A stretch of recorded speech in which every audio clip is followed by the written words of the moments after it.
91 is called different sounds. For this project, we will use the S8 module to select different sounds from the alarm integrated circuit. Hitting down the A button will give you the sound of the machine gun or jackhammer.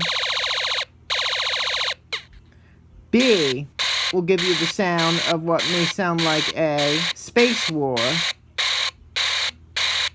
And now be aware that the C project, the sounds may be a little unpleasant for the C tone. Both of these sounds are like space war sounds. Now I don't think you can like hold down a combination of buttons to get other sounds that are available on here. But this is easier than switching solid wires to get the different tones. Project 92 is called Selector. This project uses the S8 module and the red and bicolor LEDs. What we are going to do is push the different buttons and see what happens. I'm going to start with the A button. The yellow LED comes on. Now push the C button and the red LED comes on. Hit the B button and both LEDs light up. You have to hold down the buttons to keep them on though. But it's an interesting way to turn the lights on and off. 93 is one of two variants of Project 92. It is called Red on Red. The only change I made was that I rotated the bicolor LED so that when I hit the A button, the red LED comes on. But it may be difficult to see with the camera, but the LED is really red. C, pushing C, turns on the red LED, and B turns both on. I wish my camera could pick up the red color more, because it's kind of pointless to show this project if my camera will see it as yellow. 94 is the other variant of 92, and this is Green Selector. I replaced the bicolor LED with the green LED, and pushing the A button turns the green LED on now. The C button does the same, and B button turns on both the red and green LEDs. And you could pretend that this is like an electronic Christmas tree because you have the traditional Christmas colors of red and green. Project 95 is Triple Select. Now this actually uses the same circuit as Project 92, but I added the green LED and press switch. I use a single snap wire under these two components to support them. But we are now going to hit the A button on the selector. Yellow LED comes on. C button, red LED. B button, both red and yellow LEDs. And then press switch, and that lights up the green LED. So, in a better sense, you can hit the C button to have the red LED on, the A button, the yellow LED, and the push switch, the green LED. You could pretend this is a traffic light, and if you want to play a game with it and pretend that somebody else is driving, like in a toy car, you can hold it out and hold down the press switch for the green light, which means go, then hold down the A button, which is the yellow or slow down light, and then C for the red light, which means to stop. 96 is red and yellow selector. Now, we would use the same circuit as in 95, but we would allow both the bicolor and red LEDs to have a turn with the press switch. So there's not much of a difference. And it wouldn't be a true traffic light because the lights are not in order. I'm going to replace the bicolor LED with the red LED. Give it an opportunity. And now red comes on, green, and then yellow. 97 is toggle 00. For this project, we're going to turn on the slide switch and let's see what happens. The U29 display will flash on and off, displaying zeros in both of its digits. The green LED is on and it is not affected. The alarm integrated circuit is what is controlling the flashing of the U29 display, and I think it is doing the jackhammer or machine gun sound because it pulsates and the current is being controlled by the alarm integrated circuit, so that is why it is flashing. Project 98 is called LED and MC test. We're going to turn on the slide switch. The display will show 2 zeros and the red LED will come on. We will select game 1, hit the B button, and now the circuit will perform a wide variety of random actions. The U29 display changes, the speaker produces different sounds, and the LEDs go on and off. This circuit is probably very useful for testing the 3 LEDs as well as the MC module. If you want to, you can hold down the press switch to turn the U29 display off, although it will come back on once you release the switch. I'm not going to do this, but if you want, you can make the action switch faster by selecting either game 2 or game 3, as I have shown you how to do in the previous videos. 99 is green light. This is one of the most simple projects in this kit, and we just use the slide switch and green LED. Turn on the slide switch and the green LED lights. Turn it off to turn the LED off. 100 is red/yellow light. We will replace the green LED with the bicolor LED and turn on the slide switch. The yellow LED comes on.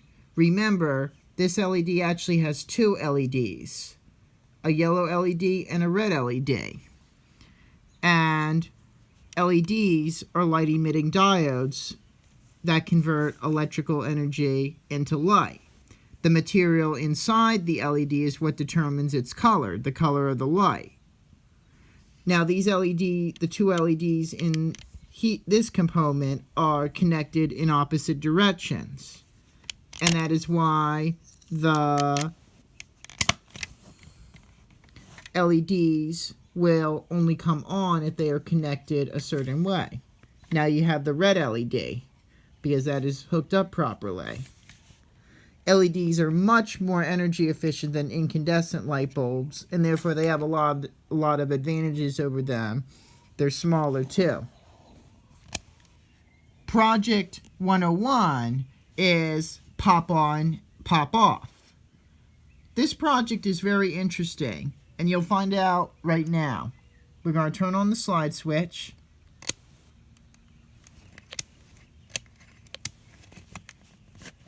And turn it on and off repeatedly.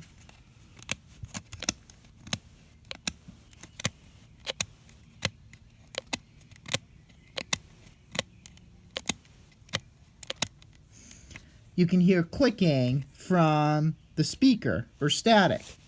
And that is because it uses electromagnetism to create air pressure changes, which your ears will feel and interpret as sound.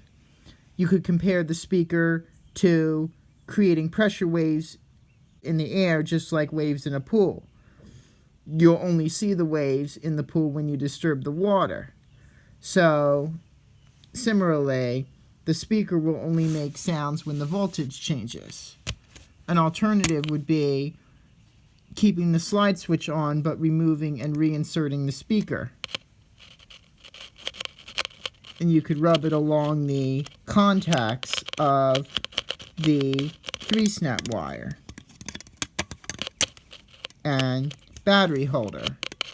But it would probably be safer to use the slide switch. Project 102 is alarm circuit. And even though I demonstrated the sounds from the alarm integrated circuit in previous videos, I can demonstrate them again, because the siren, it'll just be a plain siren with an LED. There are 3 variants to this project. Let's turn on the slide switch.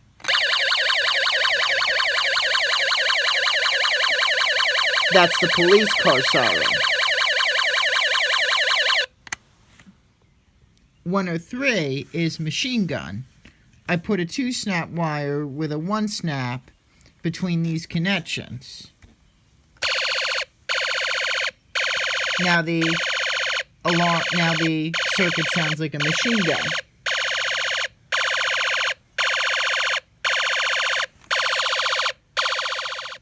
(104) is fire engine, and a connection has been added between these 2 points.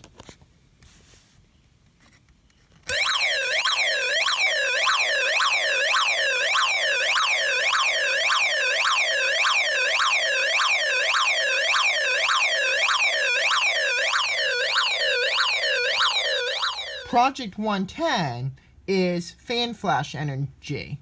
Now this project is very interesting. It has a very interesting principle. We are going to hold down the press switch, and you'll see it involves the programmable fan, but pay attention to the red LED very closely. I'm going to press the switch now.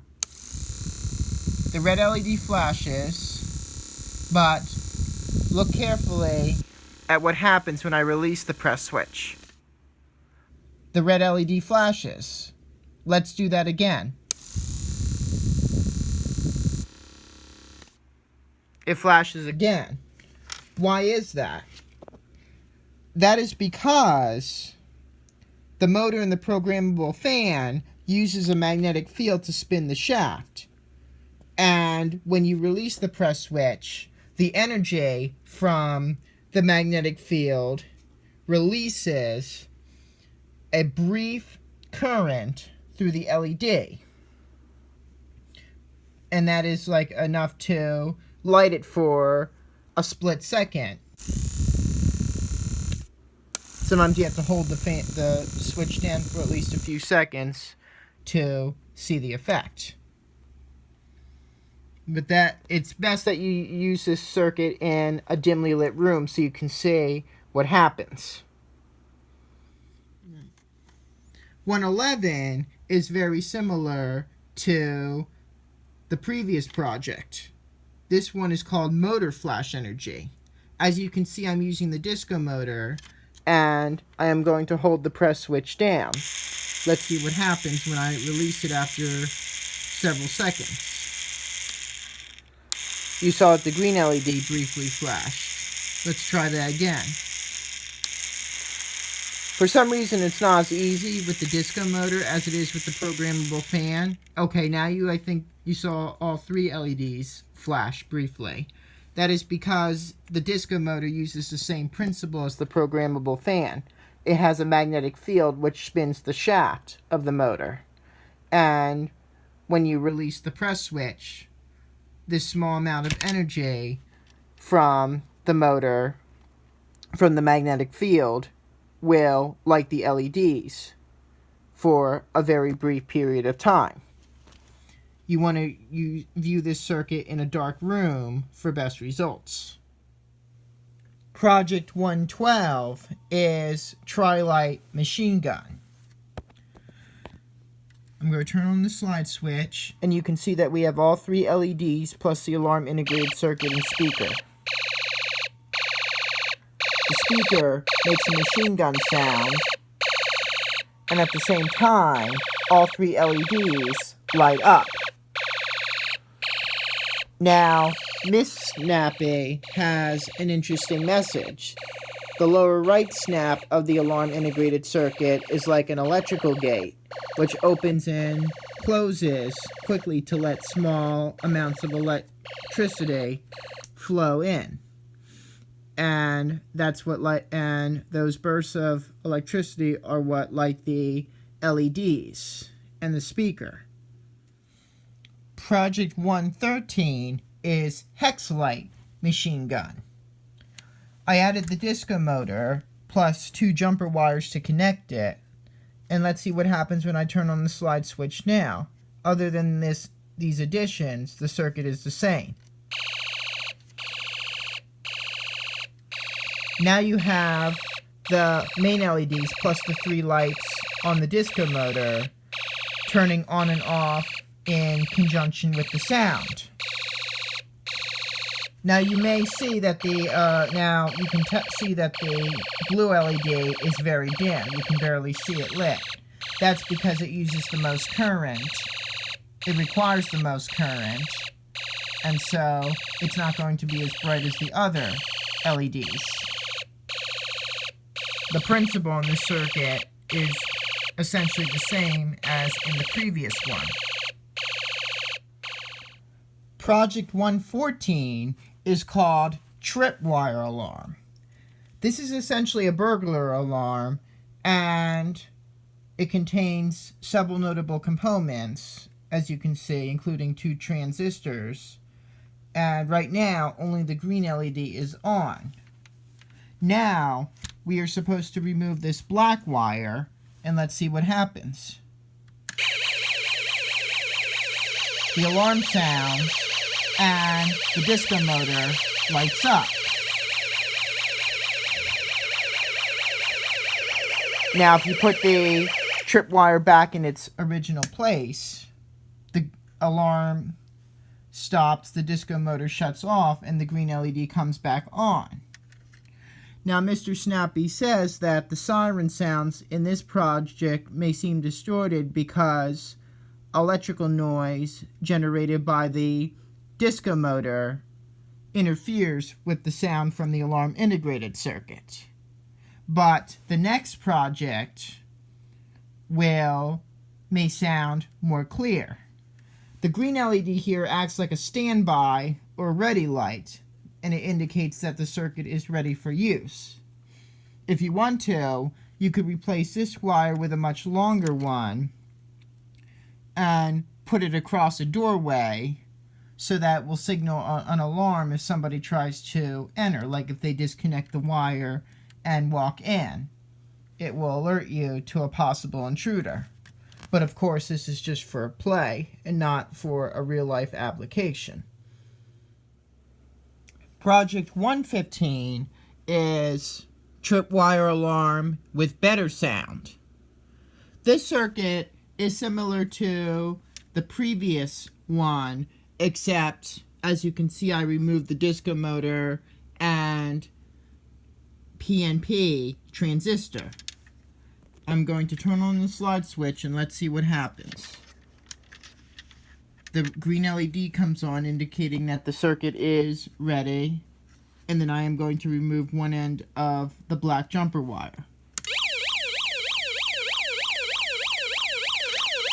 The sound is much better because the current doesn't have to flow through the disco motor and PNP transistor before reaching the speaker.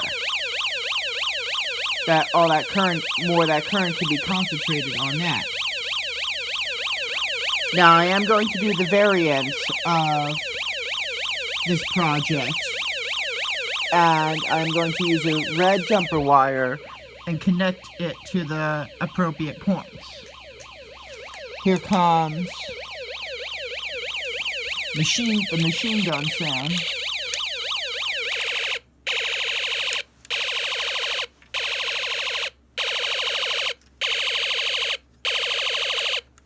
Now we're going to do fire engine connect.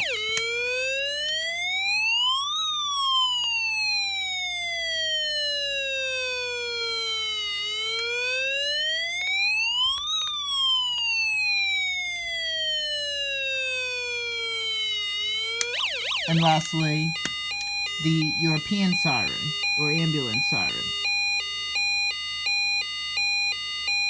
You can do the variants with Project 114, but I decided to do them with this project since the sound will be clear. Project 119 is the water alarm. This project gets very involved. What you'll need is a cup of water. You can easily use tap water. And I'm going to turn the circuit on. Nothing happens. But you're supposed to insert the ends of the red and black jumper wires into the water.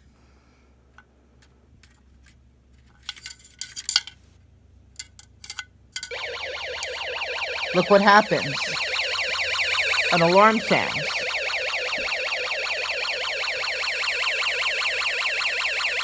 Now I'm going to take one of the wires out. The alarm immediately stops.